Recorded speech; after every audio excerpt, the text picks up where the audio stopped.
Alright, what's happening? What's good? It's your boy, Brother Royce. One time for your mind, though.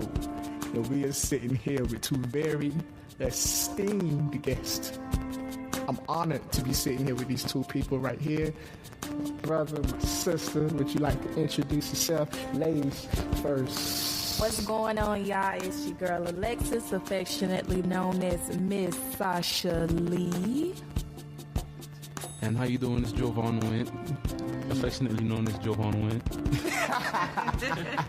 That was dope, affectionately known as Jovan. Legit. So, hey, we're going to get this ball rolling. We're going to get this thing sliding.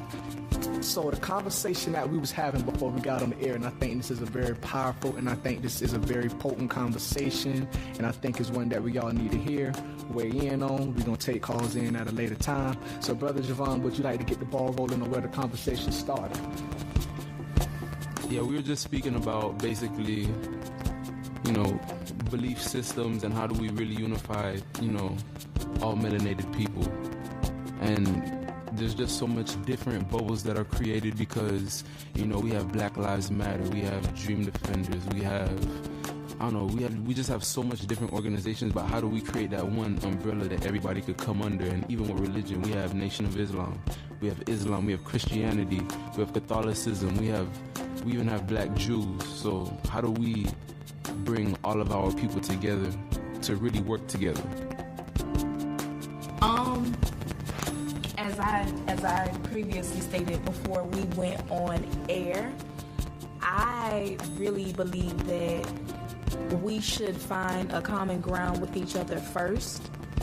You know, everyone should be of the same mind, same heart, same interest as far as wanting to unify initially, you know, wanting to help their fellow man, and, you know, minus whatever gender preference or, you know, religious background you have. If we can come together very baseline as far as our common goal or what our interest is and what we're trying to achieve, you know, that's the start. We can definitely, you know, make waves and unify. As far as building something, we can definitely start there.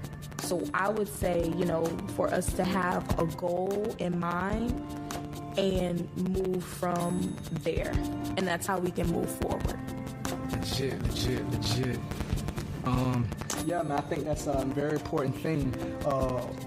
One thing that I've learned in like just my studies abroad of trying to, you know, build and grow spiritually, there is it says that though there are many different parts in the body, they all work together as one. The hand cannot say I don't need the foot cannot say I don't need the head cannot say I don't need the neck. They're different body parts, but they all work in conjunction with one another. And the body parts, it even says that if one body part is missing, that the whole entire body is considered to be crippled. You see what I'm saying? So you don't have a hand walking around this ain't what Mr. It, whoa, you know what I'm saying? We all do need to come together, because once we do come together, we begin to enrich each other.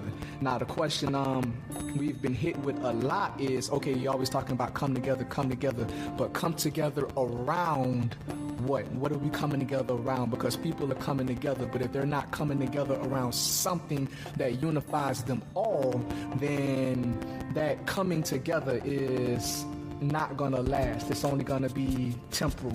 So come together around what? I was listening to the Breakfast Club, and there's a man named Trevor Noah. He's from South Africa, and he grew up during the time of apartheid. And basically, Africa is 90% black people. And they said, in order to control a country with that much black people, you need to make them think that they're not all on the same team. So, you know, they had like the Igbos live here and the Xhosa people live here, and, you know, they divided everybody up. So I think, as Brother Hakeem states, you know, the Willie Lynch letter, there's so much tactics to make us all believe we're not on the same team. So it's like we need to convince ourselves ourselves and realize we are the same.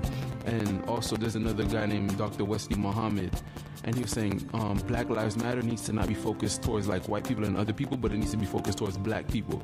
Black people need to be convinced that Black Lives Matter and that we are all on the same team. So how do we truly convince each other that we're all on the same team? How do we get back to understanding that? I think I'm going to weigh in on both of you guys' comment.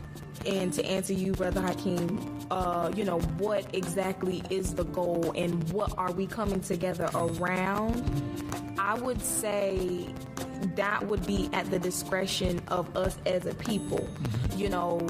Again, we're coming from so many different backgrounds, as Javon mentioned. We have so many different religions, so many different practices, and so many different customs, to where, as I stated earlier, we have to find a common ground in which we're willing to work on, minus our differences, customs, backgrounds, and nationalities as far as, different islands are concerned. So, for example, if we as a people decide, and this is just an example, if we decide we're tired of gun violence, this isn't strictly to the Christian church, the Baptist, the Catholics, that Black Jew. We as a people are saying we're tired of gun violence. We're saying we're tired of our kids in the neighborhood, picking up guns and randomly killing each other. We're saying we're tired of gangs. We're saying that we want better neighborhoods. So, in retrospect, you're not going to promote that message to only Black Jews if you're a Black Jew, or only Muslims if you're a Muslim, or only Christians if you're a Christian. You're going to spread that message generally because that's the goal we're trying to accomplish. If the goal is trying to stop gun violence, then you're going to be proactive toward the issue at hand. So, to answer your question, Hakeem, I really feel like, once we come to a consensus of what exactly we want to do, that's how we can work to tackle that center that you're talking about. Because believe it or not, we are the center. We're already it. It's us. Right. So, we just have to learn how to navigate around that center, making everyone feel comfortable. Yeah. And like I was saying about, holding hands, we need to hold hands because we are the center of it. Yeah. So, that's how we get there. Legit. What you got over there, brother? Oh, that was a good answer. We do need to rally around causes which affect us all. But how do we get everybody at the table? How do we get everybody willing to sit at the table and have these discussions? Like, does it have to be your child that gets killed? Does it have to be somebody close to you for you to, want to partake in the discussion? Because I feel like there's so much of us that understand what's going on. We might talk about it today, but tomorrow we're going to forget about it. Like, we lose the fire. So how do we keep the fire? How do we make people understand how important this is and how urgent we need to be when addressing these things? It's one thing that was very powerful to me, and it led to me starting the Black Student Union. When I read the Willie Lynch letters, which is pretty much, people can say the Willie Lynch letter is not real. People can say the Willie Lynch letter was fabricated. It doesn't chronologically line up, whatever it may have you. If it was actually real, or if it was something that was written about actual events that happened as like a satire or something. The point is, those events happened. You see what I'm saying? So if it was something written after the fact, well, thank you for putting this in order for me. If it was something that was written for real, I'm glad that it was made available for us to see how the Black man was, the ingenuity that went into the psychological programming of the Black man. And the whole premise behind Willie Lynch, the whole premise on how to change these people from Africans to slaves, or they were beginning a project to create the African American. When a Black man can, and it sounds crazy, but that's what we hear. We here to talk about that. When a Black man stands up and says, "I'm not African, I'm American," that means the program is complete. You are fully programmed. When you no longer relate to your homeland. Because when you study Willie Lynch, that was the purpose. The whole purpose of Willie Lynch was before slavery, before war, man was connected to nature.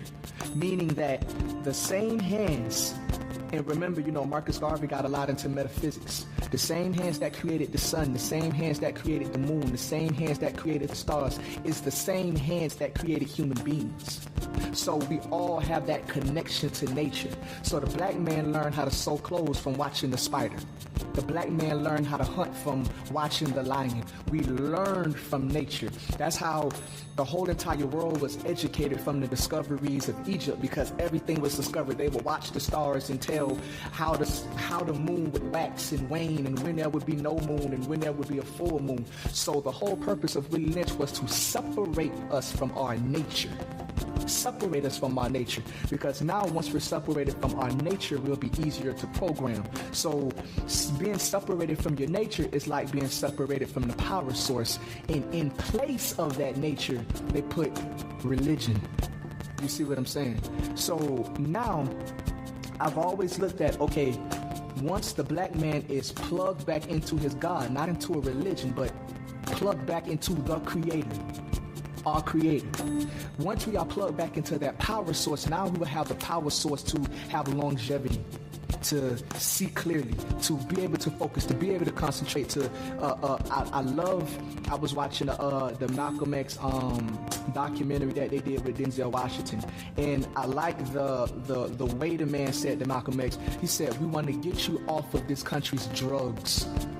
Like, women is this country's drugs. It's not just weed, but alcohol is drugs. The pornography is drugs. All of these things is different contaminations to the black man's body that we have to now go through its little batteries because we're unplugged from the power source. So I do believe that one thing that can unify us all is God. But in order to even delve into the fact that, okay, Willie Lynch thought it was necessary to separate us from our nature, so that means there must be something important about us being connected to our nature. In order for us to even talk about connecting to God, we first have to talk about what is the purpose of religion.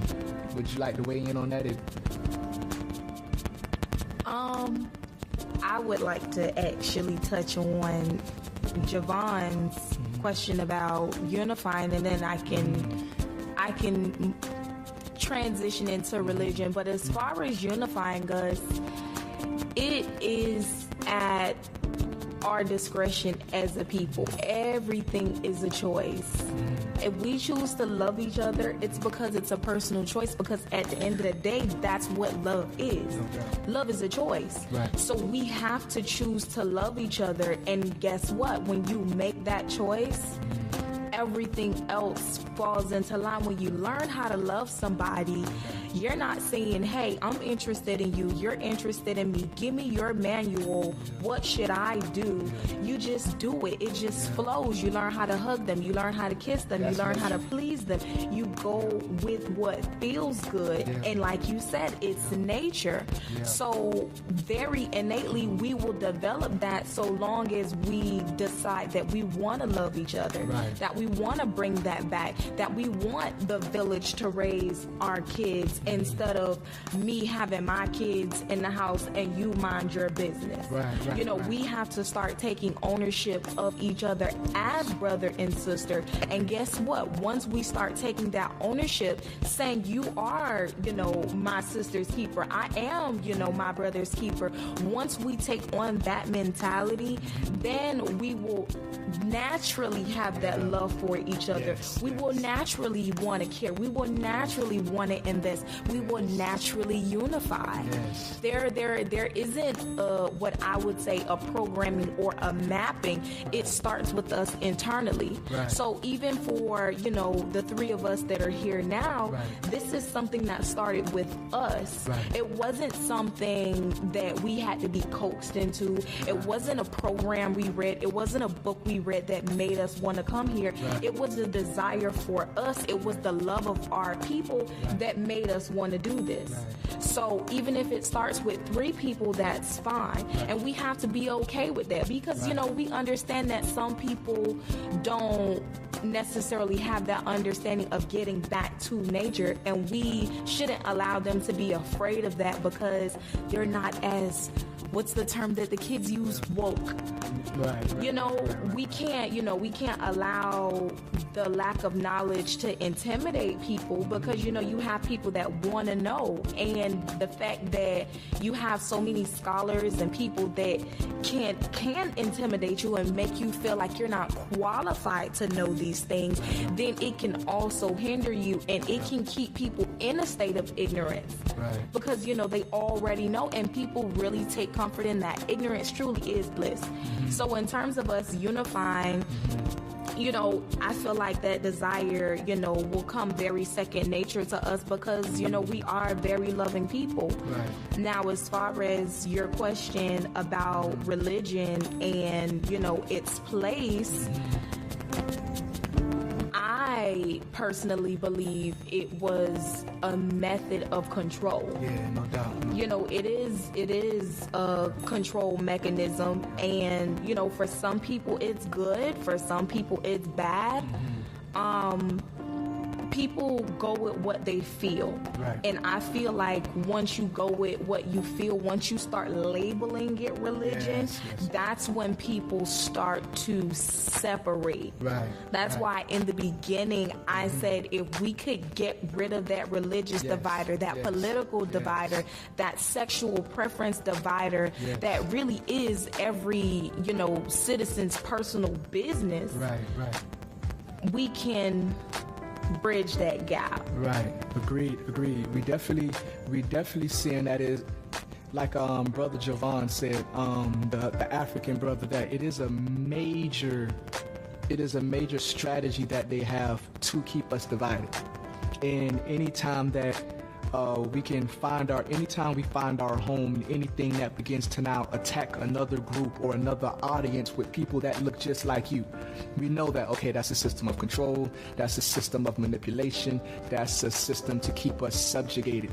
And I like how she said love is nature, because that's actually what nature is. Nature is not something that you have to get out of a book. There was no books back in African times. This was all the stuff that they learned just by feeling, just by looking, just by using their senses, just by observing, not letting the TV think for them, or not letting the radio think for them, or not letting another man have to come and tell them what to think, how to think, but just being there in the moment, And I do feel like love is the nature. But when you start getting to, okay, I have to go to this book to tell me how to do it. Not that there's anything wrong with the book. The book can be a key to kickstart the engine. It can be something to crank the car. But I do feel like love is that nature, especially, if you're a scriptural guy, that God is love. You see what I'm saying? I feel like because we've been separated from nature so long, that we have to understand what it is from what it truly is, because nature is something that is embedded inside of us, not something that we have to go without and look for. But Brother Javon, what did you? Just like how you said, a book can start the engine. Right. I agree with that 100%. I think that, okay, when you're a baby, when you're born, you need your mother's milk until you're strong enough, and your immune system is strong enough to, carry you on your own. No doubt. When you're first riding a bike, you have training wheels, and then you remove the training wheels until you can, ride the bike without it. I think that religion can be like that. Yeah. Religion can kickstart you until you are strong enough spiritually to do without that religion. Just like if you're starting a business, you need startup money until you build enough capital to carry yourself. So I think that we do need something to start up the engine, since we've been disconnected for so long. And it might come in the form of religion, it might come in the form of prison, it might come in the form of death to somebody you love, but we do need something to kickstart to, give us that jolt, like, I need to wake up, I need to take more control of my life. But, my favorite story, one of my favorite stories is the one when the Buddha invited the blind man to the castle. Yeah. He had the elephant in the middle of the room. A group of blind men came, he invited them.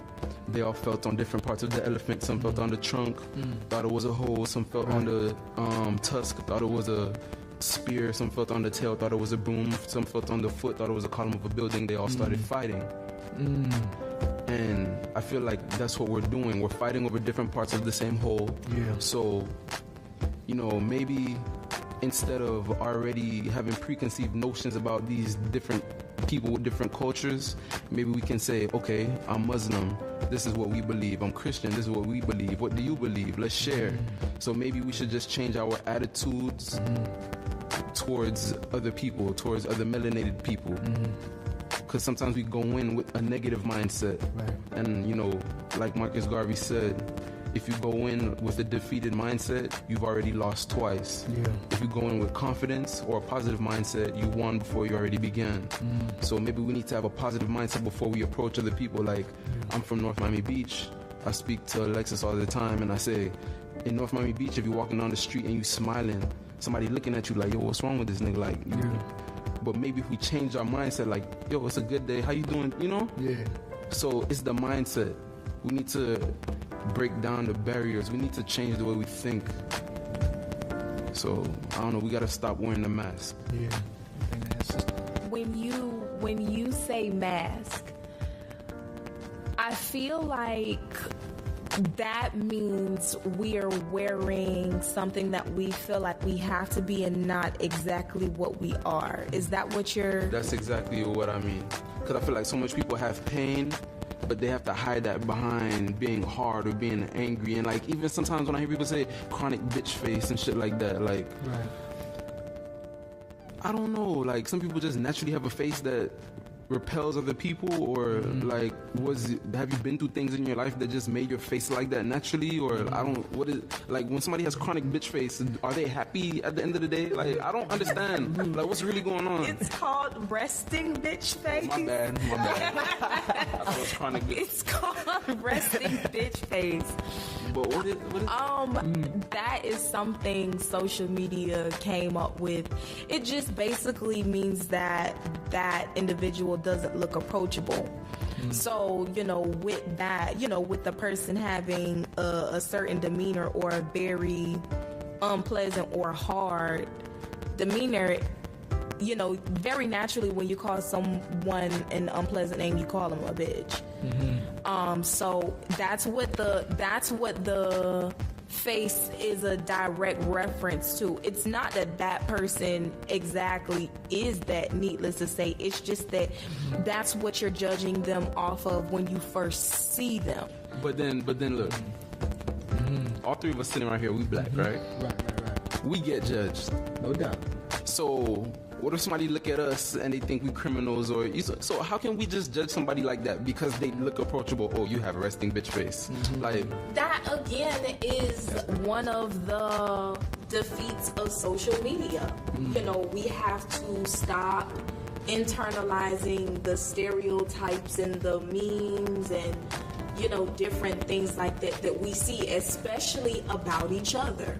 One of the things that I find particularly interesting, and you know, everyone finds it as comedy, but I feel like long term it's actually very damaging, is the whole, you know, the comedy skits and the little 2-3 minute videos imitating the black woman. You know, how women be when they first done got their little full EBT card loaded and she got on her lace wig and she about to go to the club and, you know, and tear the flow down. And then guess what? You have this, you know, you have my black man come out in a wig and a dress and he imitates me and he does it in the worst way.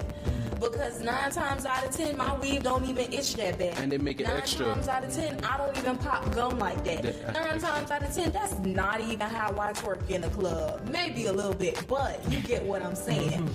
You know, we have those things, and then you have to, what we as a people have to understand is that when other cultures see that, especially coming from us, they internalize that.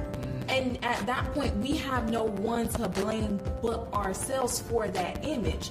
You know, you have these guys that do these skits and everything, and, you know, it's all fun and games. But at the end of the day, if I'm a Mandarin, you know, person, or I'm from Lebanon, or I'm from Russia, and I have no idea, the slightest idea about what melanated folk do, and this is the first thing I see, and I see it coming from a melanated man, and he's imitating his melanated woman, I'm gonna feel like it holds true. But you don't even have to go that far. You don't have to go to China or Russia or Lebanon, because there's white people who live maybe a block or 2 blocks down over the bridge, and they think that's truth about black people. So, and even more, I feel that a lot of the melanated people who are very disconnected from themselves, they want to live up to these stereotypes. I've had homeboys, even me growing up, we would listen to certain rappers and certain artists, and we would listen to their rap songs and learn how to be better niggas, you feel me? Like, that was our gospel, you feel me? Even when you listen to Kendrick Lamar's album, the first one, Good Kid, Mad City, they ask, like, because in the album he has different parts, like different skits where they're having conversations, and his homeboys say, what did Jeezy say since day when I was the man on these streets, you feel me? Like, so much of us listen to music and watch TV, and we want to be like that. We want to be harder, we want to be heartless. Like, there was some days where I was like, I was too friendly today, tomorrow I'm not gonna be that friendly, you feel me? But it's crazy, like, images really do mean a lot, and we judge and we take so much from images that is sickening. We gotta stop doing that. Shout out to Kendrick Lamar, by the way. No doubt. And J. Cole. No doubt. Kendrick Lamar he's definitely a staple in the community for Cole world. You know, the type of music that expresses a lot of how we really feel. And you know, things that we really should be looking toward, like the new Jay-Z album 444.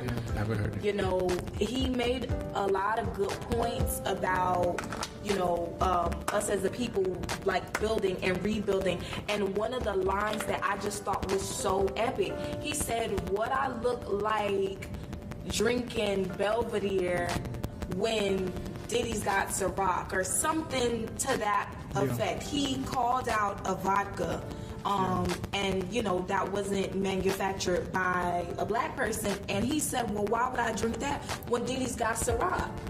Like, you really should be supporting that, man. You should be supporting Ciroc. You should be supporting effing vodka. And he, you know, he dropped those gems in, you know, in the music, but hip-hop is another discussion for another day, in rap music, and you know how those things influence us. But also alcohol. I think we're gonna come back to alcohol too on a later date. He made a lot of really good points in that album as far as black empowerment, progressive politics are concerned. So, you know, shout out to Hove as well. No doubt.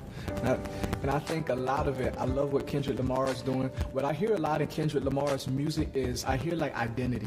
Like, I've listened to Kendrick Lamar since his like first album, where he was like, what I gotta do in order to see success, you know what I'm saying? Like, man, he was like, I just want to be heard. Back when he was K-Dot. Yeah, back when he was K-Dot.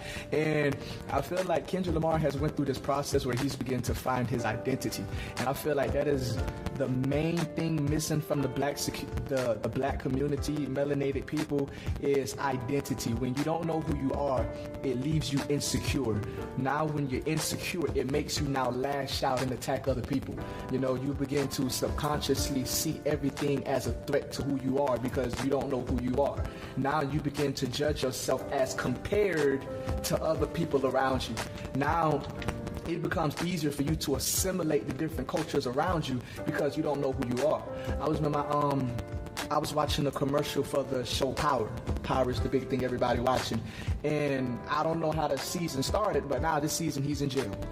And he got to fight off getting shanked. And I'm like, all of the images on TV of the black man, they have to be in jail.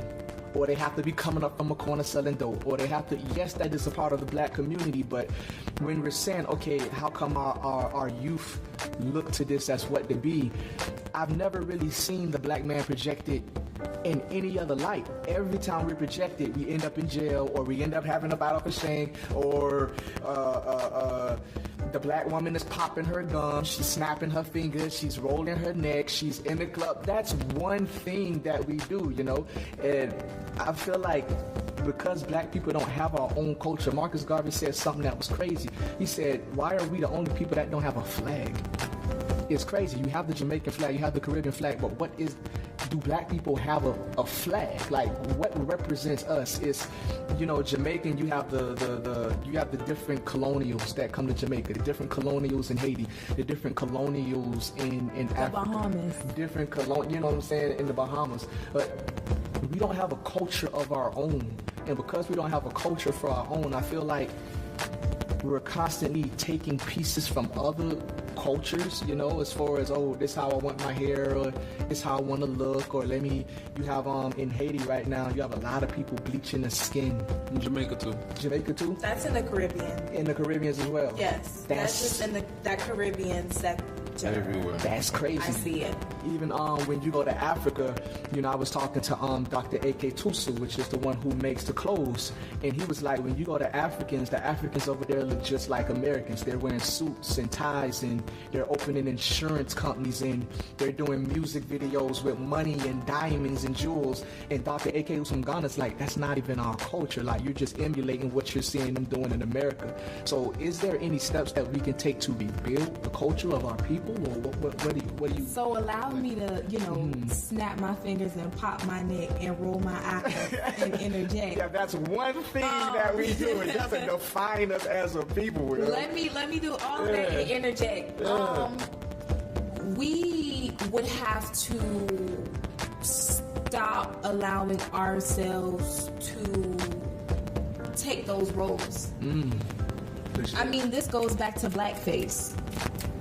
You know, we knew that those roles weren't conducive to a positive outlook. You know, they did it for money. They did it, you know, in a sense of living. They did it for whatever reasons, but like I said, you can even go back to blackface and see that we were never really portrayed in a proper light. What is blackface? So, Go ahead, brother Javon, explain, give some context. No, I'm just saying, because for the people that don't know what blackface is, I'm just saying. But back in the day, you know, the white people, they used to paint their faces black, and they would put on minstrel shows, and they would be very clumsy or very, you know, just uneducated and just looking like a fool. And basically that's still what's going on today. So I just feel like a lot of the roles we take were either fools or slaves, or even I think Jadakiss said it in his song. He's like, why did Denzel have to act as a crooked cop in order to win his was it a Grammy?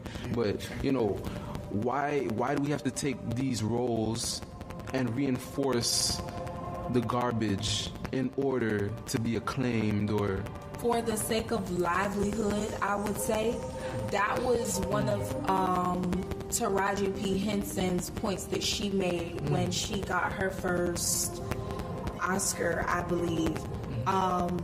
She got it for her role in Empire. Is that her show? Empire.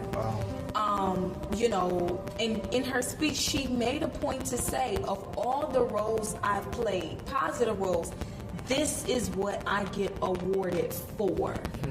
You know, so needless to say, we kind of take what's given to us. We've always done that. We've always taken what we've been given and we've made more of it.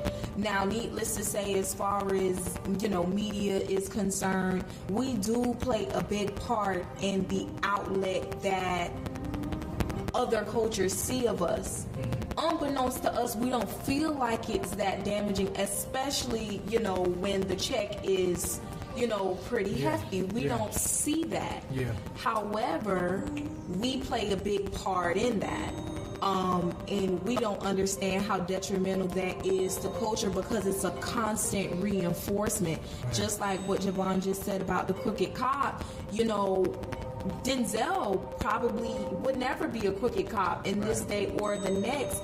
But again, that is what got awarded because that's the message that social media wants to send.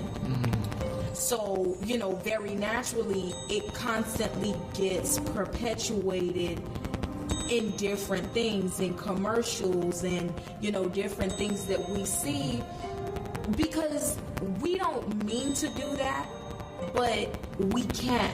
Especially if we're trying to just make an honest living out of something, it can very haphazardly turn into that. No doubt. And I'm pretty sure that if you sat down with Denzel, if we ever got a chance to sit down with Denzel, he would not say that that was what he was intentionally trying to portray. Right. I personally love John Q.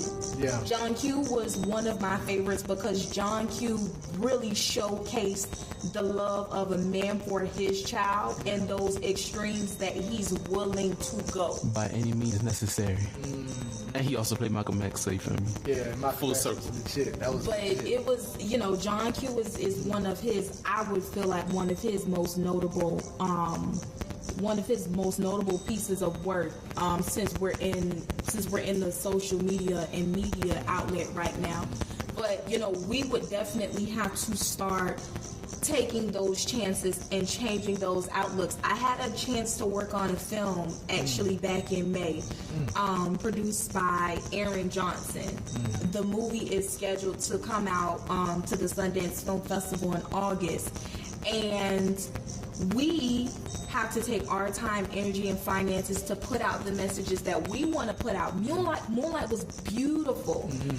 If you are from Miami and you know Miami, you were able to sit there and look at that movie and look at the scenes and know exactly where that came from. And we do have control over that. Like Spike Lee. Yes, definitely Spike Lee. One of my personal favorites as far as, taking things back to where they need to be and supporting it is Usain Bolt. I believe I shared this with someone. When Usain Bolt won the Olympics, he said, if you want to work with me, you have to bring the work to my country. Work my people. Yeah. From interview to photo shoot to cover on the cereal box. Bring it back to Jamaica. Give Jamaica that work. My people need that money. Yeah. My economy needs that. Since I'm such a commodity to you, you're going to have to do something for me. And guess what? If we could take whatever needs that we have and turn it into production and start to produce for ourselves and require other people to work with us, there's no reason why we can't take back that control. Legit, brother Javon, legit. Snaps. Can you pick up snaps out? Yeah, no, that's real. Pertaining to image, I think that's one of the reasons why they're demonizing Bill Cosby. Yeah.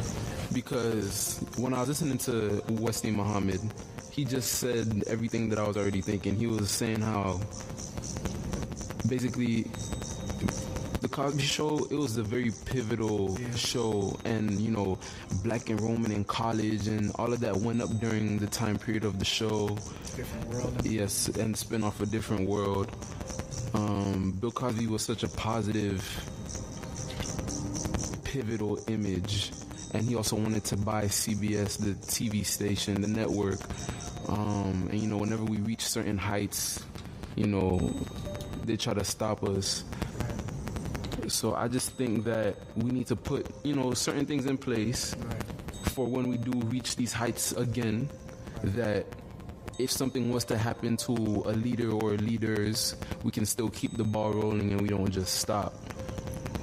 But images are just very important, and we need to be mindful of the image that we give off and the images that we believe in. So I just think we need to question everything. We need to reflect on ourselves. There's this man in prison. His name is Curtis Wall Street Carroll. He's from Oakland, California. He's been in prison for 20 years. Basically, he said that in his family, if you were not doing drugs, you were selling drugs. He said he never saw any positive role models.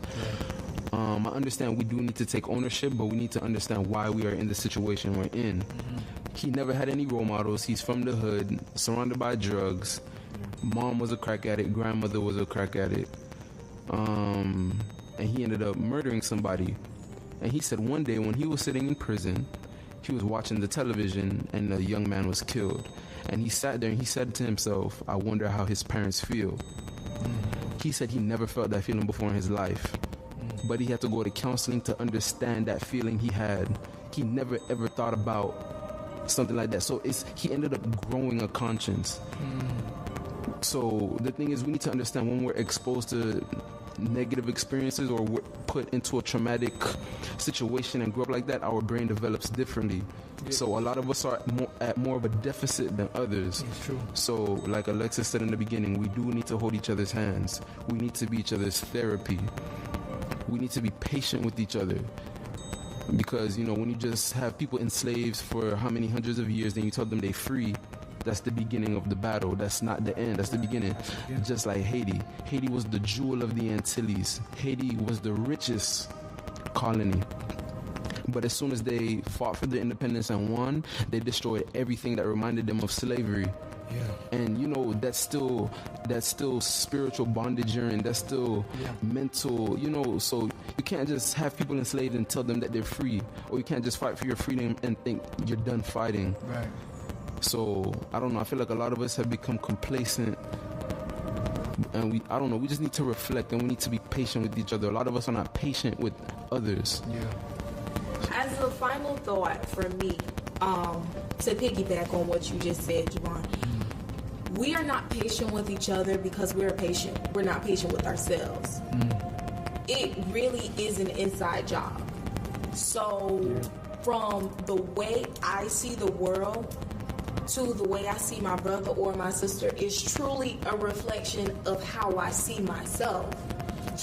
True. If I don't smile, if I don't say hello, if I don't reach for a handshake or go to embrace you, it's because there's something within me that I haven't dealt with. And a lot of us are dealing with things on the inside. And that's why it's very important for us to talk, for us to have these sessions, like you said, for us to be each other's therapy, because that's how we heal. Because even going back to the resting bitch face, I understand it because I've been told that I look mean, but guess what?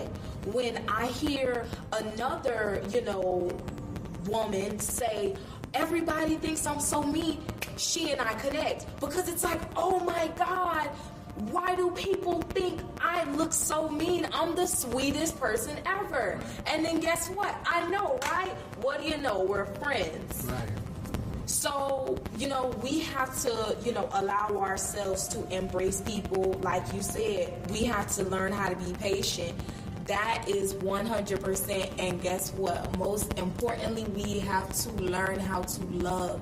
Yeah. We have to learn how to love ourselves because guess what? If it doesn't start with you, it won't be, it won't be spread or dispersed to anybody else. I agree, and your cup has to be full before it can overfloweth. So a lot of us, trying to help each other with empty cups. True. Not that you have to, make $1 million before you can help somebody else, but you can help people on the way. But as long as you're making those steps towards, understanding and loving and building awareness towards yourself, you can then help others. But if you're neglecting yourself, you can't truly give to somebody else, whether it's spiritually, financially, physically, emotionally.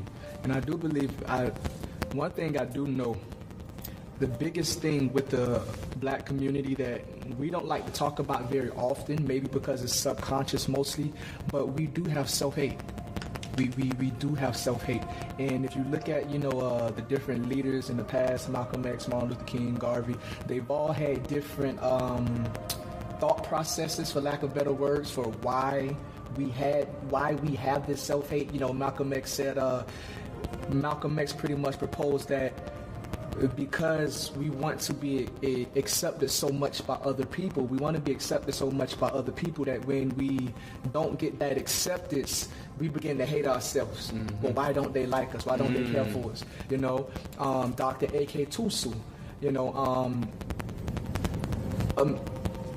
a guy from Ghana came, and when the guy from Ghana was talking to me, he said, the blacks in Africa and the blacks in America have to reconcile. And I said, because he's from Ghana, so he knows the other side of the story. He said, okay, the blacks in Africa are mad at the blacks in America because we look rich on TV and we're not bringing any of the money back. The blacks in America have unforgiveness against the blacks in Africa because they have rejection.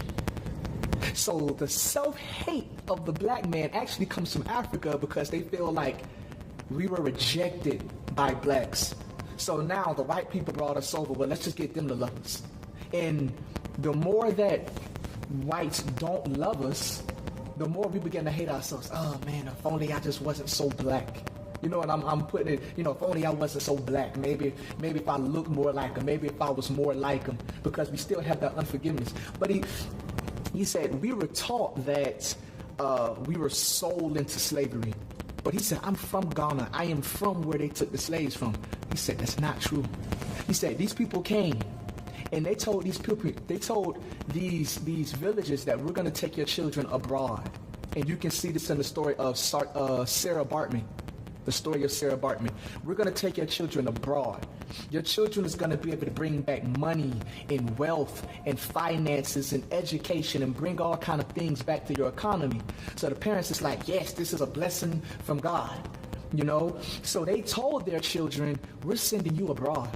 God has chosen you. God has blessed you. You're going to learn and you're going to be able to provide for us and take care of all of us. So the children is like, yes. Now, you've seen the Bob Marley documentary. That is when the children was brought and put inside these tubes, these cells with no windows, with no oxygen.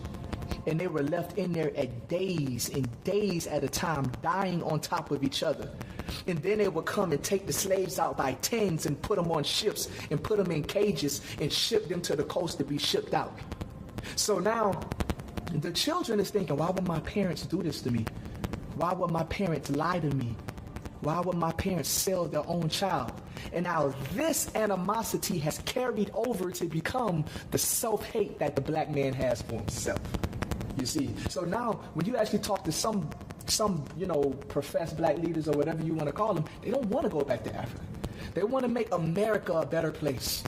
America, we here. That African stuff is done with, And I love what my sister said.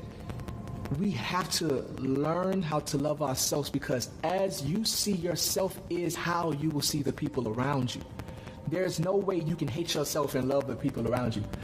There is no way, I put this on everything I love. There is no way you can love yourself and hate the people around you. Impossible.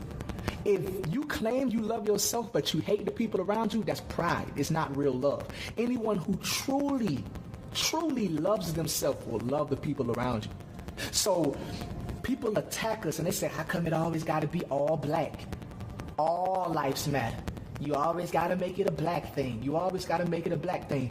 Until the black man learns to love himself, and this gonna sound crazy, but until a black man learns to love himself, he cannot be an adequate part of humanity.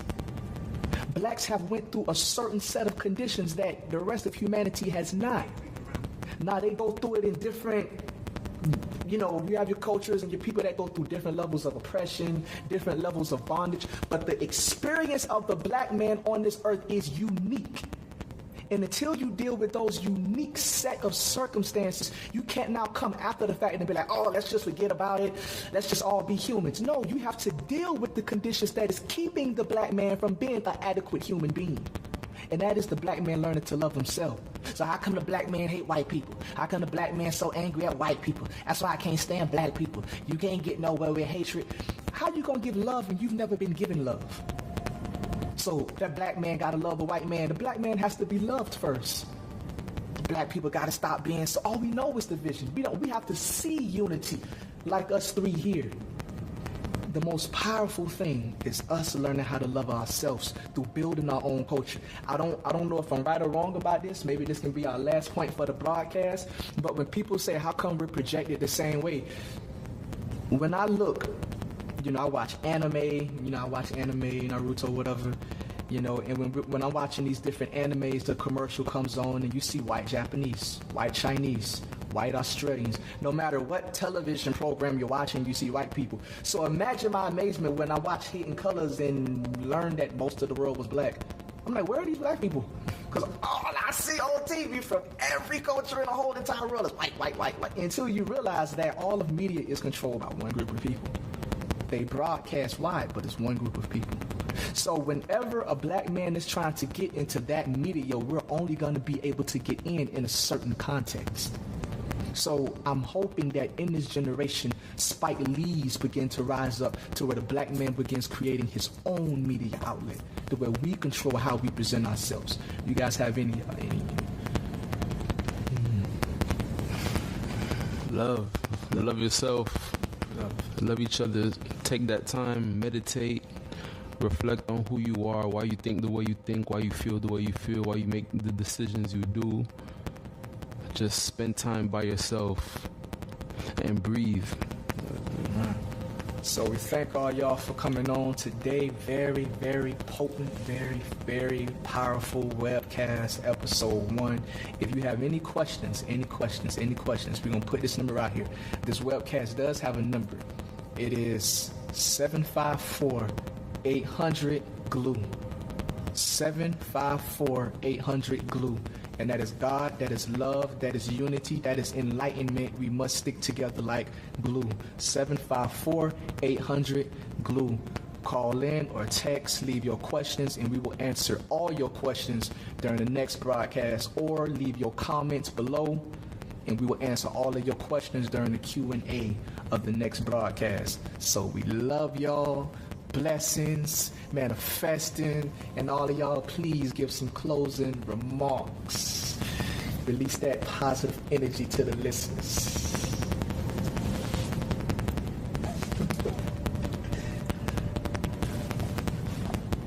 Love. Sister. You can end it. Love yourself. Yes. Love yourself first. Give that good energy to your family, to your friends, to the people around you. Yo, what's happening? It's your boy, Brother Royce, one time for your mind, though. Yo, the new mixtape, X Out the Mecca, Volume 1, Return of the Red Prince, is available now for streaming and downloading on your computers and your mobile devices at the website gluealkebulan.com/music. On Volume 1 of this trilogy series, you're gonna get such tracks as I'ma be the man who stand for the truth. Went from crumbling grass to a burning bush. That's the plans that I am if you turn to look. You see, I am that I am, wanna burn in you. Learn the truth, but you trying to burn your roots. Swerving you, bust into the burning mute. Turn the shoot. Cowboys Michael Irvin too. When you hit the corner, you got another two. Only you, but they lying and they graving. They ain't got no one to teach their way out of slavery. They ain't got no one to teach the way to the babies. Cause babies having babies, Moses Christ will stop and save them. Yeah. Like night. Against my hesitations and fears, my dedication severe. So I fight out unbelief and depression that eat the years. Inspiration of everything I hold dear. When pleasure threatened to take me directions I ain't still. Doubt of self of this the trajectory that you steered. Alive and well is hope in the ocean for all my peers. The Bible cares to know where ocean flow over piers. And the boat that brought us over named Jesus reverse steer. They kill reverend, speaking these lessons we must hear. My message is more SOS stressing it will appear. Projection is to test my confessions, and if it's real, but don't second guess yourself in that test you will persevere. I know you're scared, hold my hand, we're going there. No one said it's gonna be easy, it's gonna be hell. They show they cares, condolences for older years, but they give us partial freedom, not fully, they hold it there. So hold it there, listen partner, I know you're scared. Oh, what we will do when your noose is no longer there. My soldier there, popping them pockets, I don't despair. Well in the dark, we need kahunas like Dragon Ball solar flare. Slide till our eyes turn, my eyes hurt, they ain't using in a while. Line 995, not a time. Slide from the kind, yeah, okay, we slide till our eyes tie. Our people in the dark, ain't no better time to shine. In the shadow of valley of death where we reside. I ain't talking weed when I'm talking tree alive. Ha, man, I'm high off the revolution. Ain't getting high as a league, shit, we need resolution. And you know I keep it going like a revolution. Keep my music in rotation like a revolution. With the music, watch me turn the valley into grooving. With all God, I guarantee we never lose it. But without them, we'll remain in this destitution. In of time, I'm looking for some restitution. But black people gotta take back your God. Take back your economy, break the facade. Take back the family, get literacy.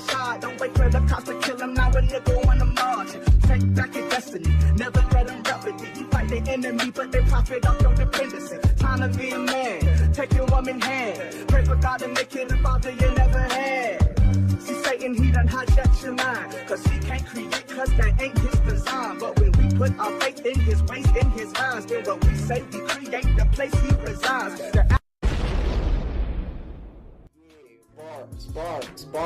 Bars. So listen, if you want lyrics, you want flow, you want enlightenment, then get you conscious, get you woke, and get you right again, then head over to the website, Alkebulan.com, and download the new mixtape, Exalt the Method, today.